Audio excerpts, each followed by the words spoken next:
السلام علیکم کلاس. جیسا کہ آپ کو معلوم ہے کہ اب ہم اپنے انٹروڈکشن کلاس سے گزر چکے ہیں اور اس میں آپ کے ساتھ سلیبس ڈسکس کیا گیا تھا کہ جو چیزیں ہم پڑھیں گے.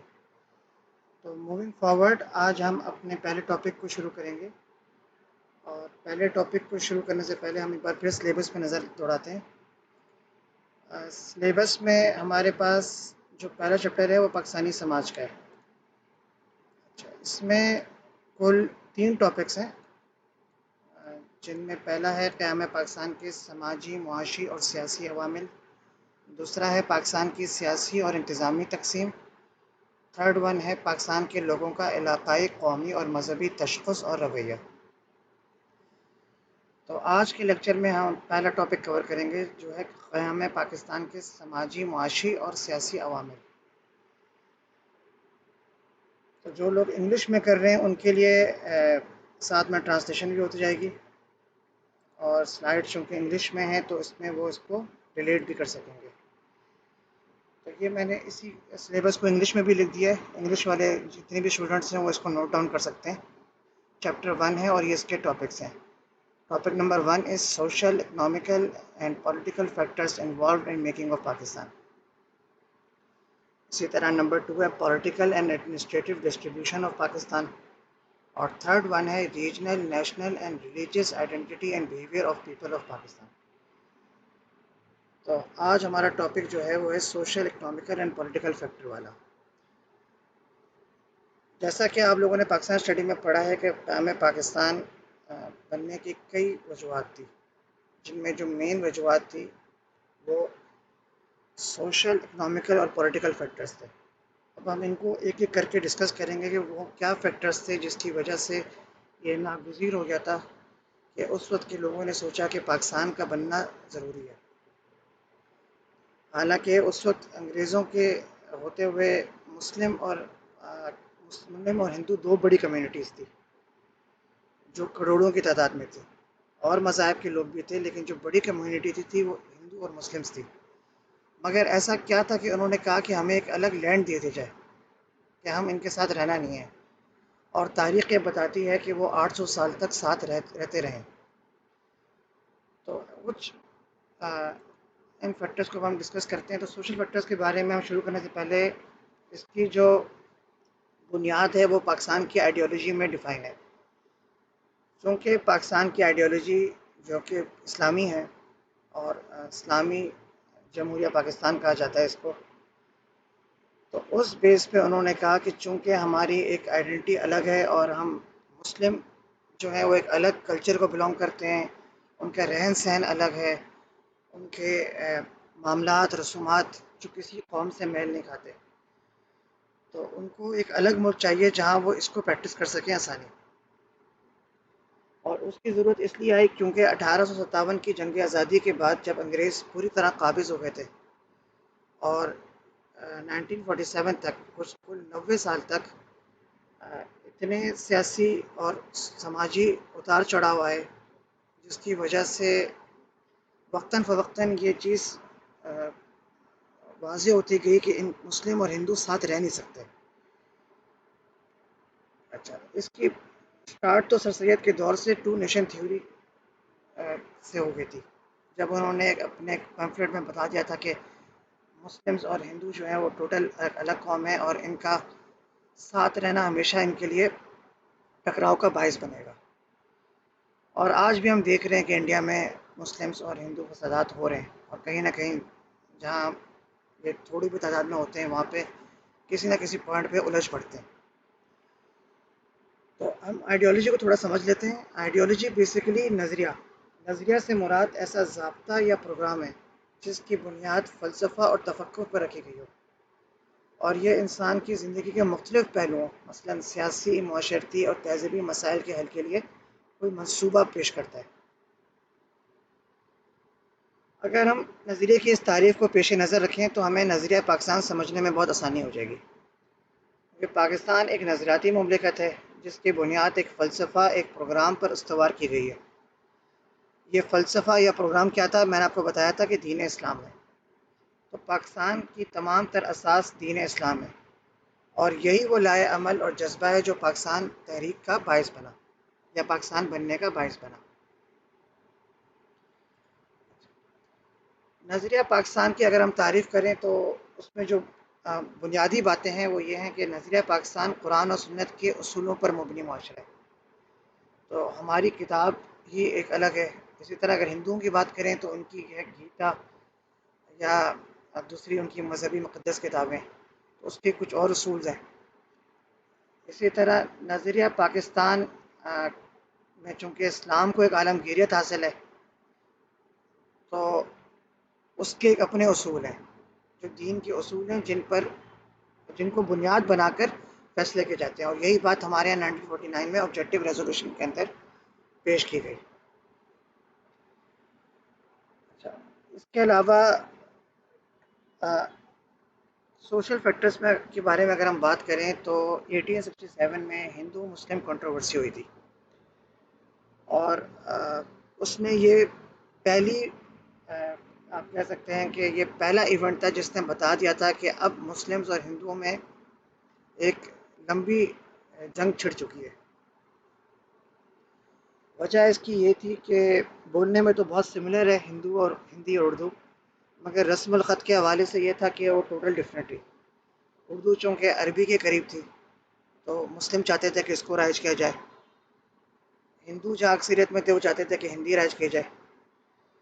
تو اس کنٹروورسی میں سب سے پہلے سر سید کو بھی خیال آیا کہ وہ جو شروع میں اتحاد کی بات کرتے تھے تو انہوں نے کہا تھا کہ یہ امپاسبل ہے، کیونکہ اس پہ انہوں نے بہت سے مائدین اور بڑے بڑے لوگوں کے چہرے دیکھ لیے تھے کہ وہ کس طرح اس کو ایڈوکیٹ کر رہے تھے۔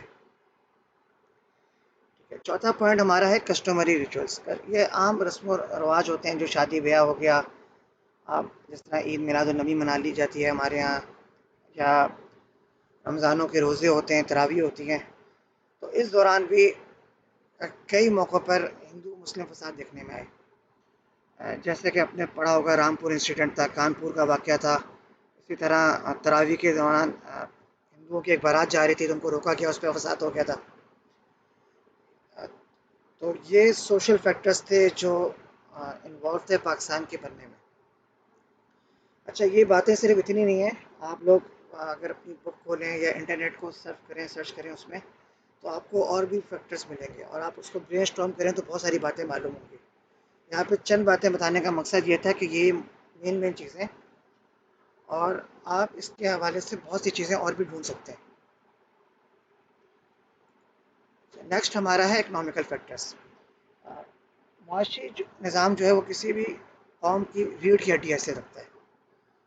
جب آپ لوگ کو جابس نہیں دی جاتی ہیں خاص مذہبی نقطۂ نظر کی بنیاد پر یا خاص کوٹا کی بنیاد پر، تو اس میں آٹومیٹیکلی ایک فساد اور ایک رد عمل جنم دیتا ہے۔ یہی حالات ان دنوں میں پیدا ہو گئے تھے 1857 سے 1947 کے درمیان، جہاں گورنمنٹ جابس کے اندر جو ہے وہ مسلمس کو نہیں دی جاتی تھی، کیونکہ بہت سارے جہاں اسٹیٹ ہندو بیٹھے ہوئے تھے وہ فرق کرتے تھے۔ اسی طرح کچھ مسلمس میجورٹی ایریا تھا، وہاں پہ ہندوؤں کے ساتھ ناانصافی کی جاتی تھی۔ تو اس فیکٹر نے بھی بہت جگہ اس چیز کو سوچنے مجبور کیا کہ یہ لوگ جو ہے ایک دوسرے کو اکنامکلی بھی ڈی اسٹیبلائز کرنا چاہتے ہیں، اور اس کے لیے انگریز کو یوز کیا جاتا تھا وقتاً فوقتاً۔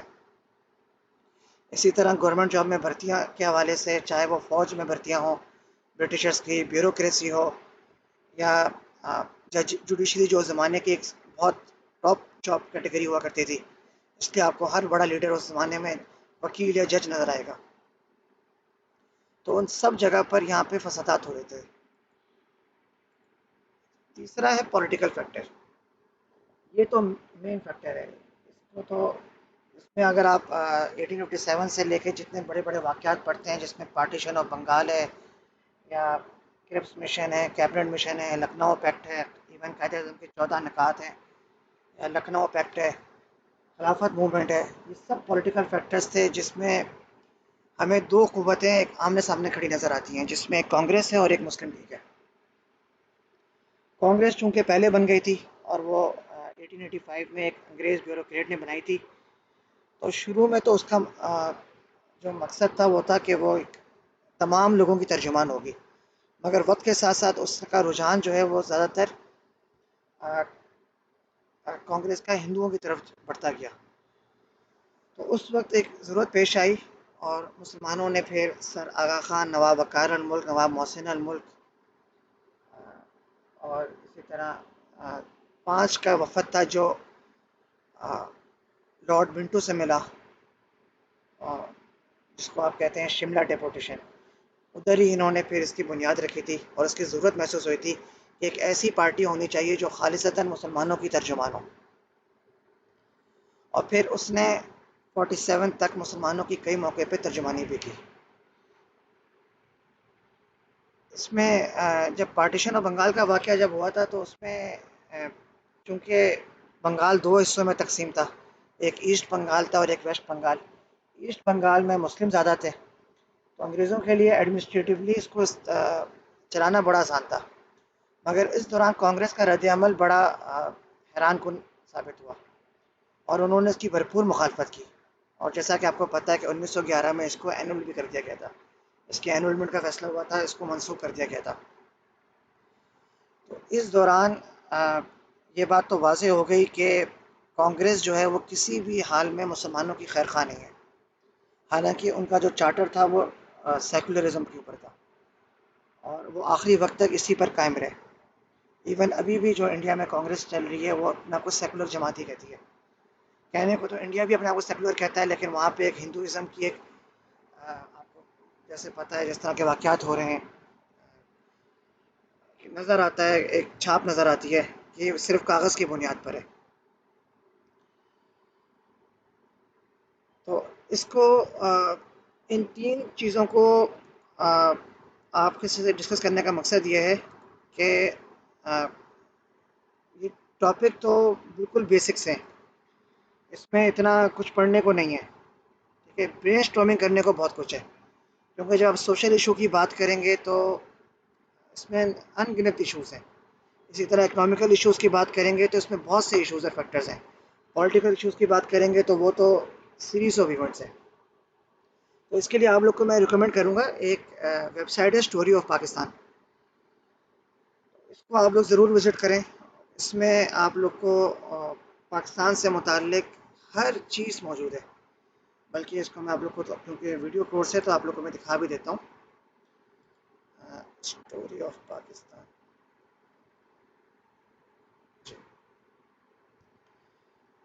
اچھا، یہ ویب سائٹ ہے، اس میں اگر آپ لوگ جائیں تو بلکہ سوکس پڑھتے ہوئے اور پاکستان اسٹڈی پڑھتے ہوئے آپ لوگوں کو اس ویب سائٹ کو بہت زیادہ اسٹڈی کرنا چاہیے، کیونکہ اس میں اے ٹو زی ہر چیز موجود ہے، ہر ایونٹ موجود ہے.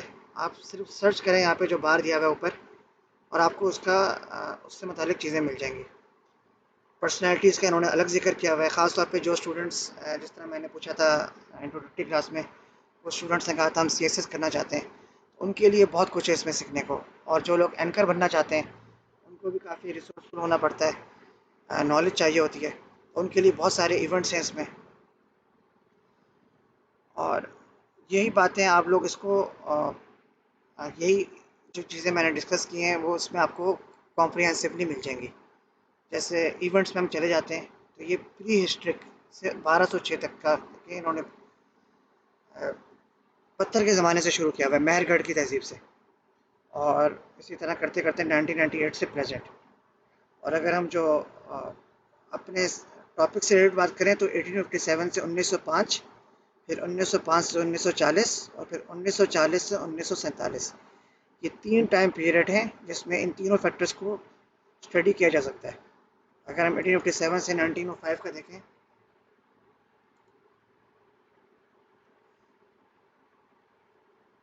تو آپ دیکھ سکتے ہیں کہ اردو ہندی کنٹروورسی جو میں نے آپ کو بتایا تھا اس میں اس کا ذکر ہے.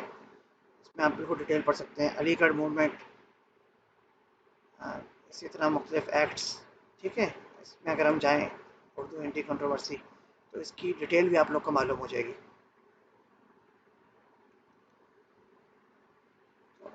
بلٹس پوائنٹ بنانے کا اور سلائڈ بنانے کا مقصد یہ ہے کہ آپ لوگ پیپر میں بھی ٹو دا پوائنٹ ہی لکھیں. بک تو میں نے آپ لوگ کو ریکمینڈ کر دیا، آپ لوگ اس کو پڑھ سکتے ہیں اور اس ٹاپک کو بھی کہیں سے بھی کر سکتے ہیں.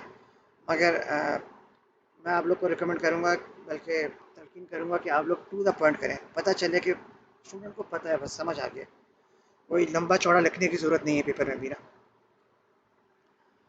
تو اس کو اگر ہم تھوڑا سا پڑھیں تو یہ بنارس سے سٹارٹ ہوئی تھی موومنٹ،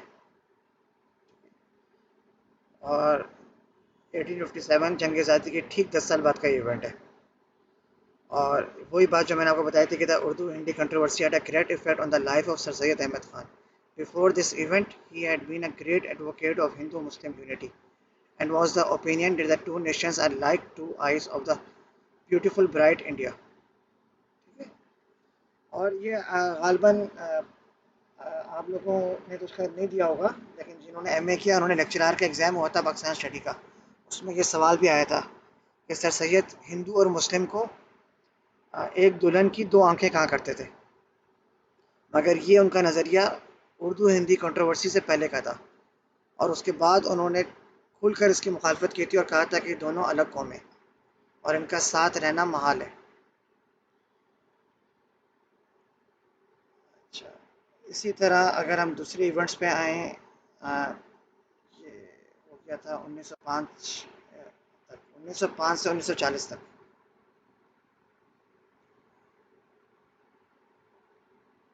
تو اس میں وہی شملہ ڈیپوٹیشن جس میں مسلم لیگ کا قیام عمل میں لایا گیا، establishment of all India Muslim league Dhaka میں قائم ہوئی تھی 30 دسمبر کو۔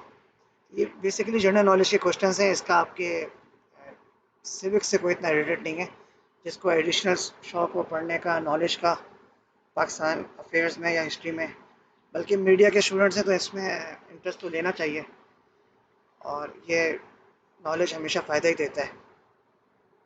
تو اس کے سارے ایونٹس اس میں ذکر ہیں، اور بہت مختصر انہوں نے بتائے ہوئے ٹو دا پوائنٹ، پڑھنے میں بھی اتنی اس میں دشواری نہیں ہوتی ہے۔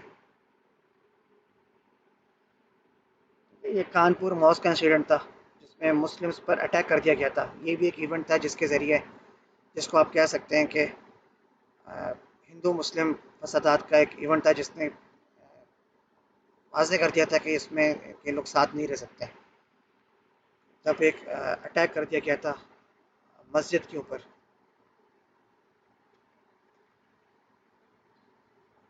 تیسرا بھی ہم دیکھ لیتے ہیں، تیسرا ایونٹ ہمارا ہے 1940 سے 1947 تک کا، اس میں لاہور ریزولوشن ہے، کرپس مشن ہے۔ اچھا، اس ایونٹ میں تو پھر کھل کی مخالفت ہو گئی تھی، سامنے آ گئے تھے، جس میں کوئٹ انڈیا موومنٹ آ گیا تھا، یا جب کانگریس منسٹریز قائم ہوئی تھی اور جب انہوں نے ریزائن کیے تھے تو قائد اعظم نے شکرانہ منایا گیا تھا، ڈے آف ڈیلیورنس، یوم نجات منایا تھا، تو اس سے شو ہوتا ہے کہ وہ کتنا ان سے تنگ تھے، ان کی پالیسیوں سے اور ان کی منسٹری سے۔ تو آج کے ٹاپک کو یہیں پہ کلوز کیا جاتا ہے، اور آج کا کوشچن جو ہے وہ آپ کمنٹ سیکشن میں مجھے ضرور بتائیں، تو جو باتیں میں نے ڈسکس کی ہیں آپ سے، کہ کیا آپ اس سے ایگری کرتے ہیں کہ یہ ریزن اتنے اہم تھے کہ پاکستان بننا چاہیے تھا یا نہیں؟ آپ لوگ بالکل فری ہیں اس میں کمنٹ کرنے کے لیے، اپنے انٹلیکچوئل رائے دیں اور بتائیں کہ کیا آپ اس بات سے ایگری کرتے ہیں کہ یہ جو سوشل پولیٹیکل اور اکنامیکل ایشوز تھے یہ اتنے اہم تھے، اور اتنے کہ پاکستان ایک الگ لینڈ کا ہی مطالبہ کر دیا جائے اور کہا جائے کہ برٹش جو ہے وہ ڈیوائڈ کر کے جائے، یا آپ کی نظر میں اتنے اہم نہیں تھے کہ صرف انگریزوں کا چلا جانا ہی کافی تھا؟ کمنٹ سیکشن میں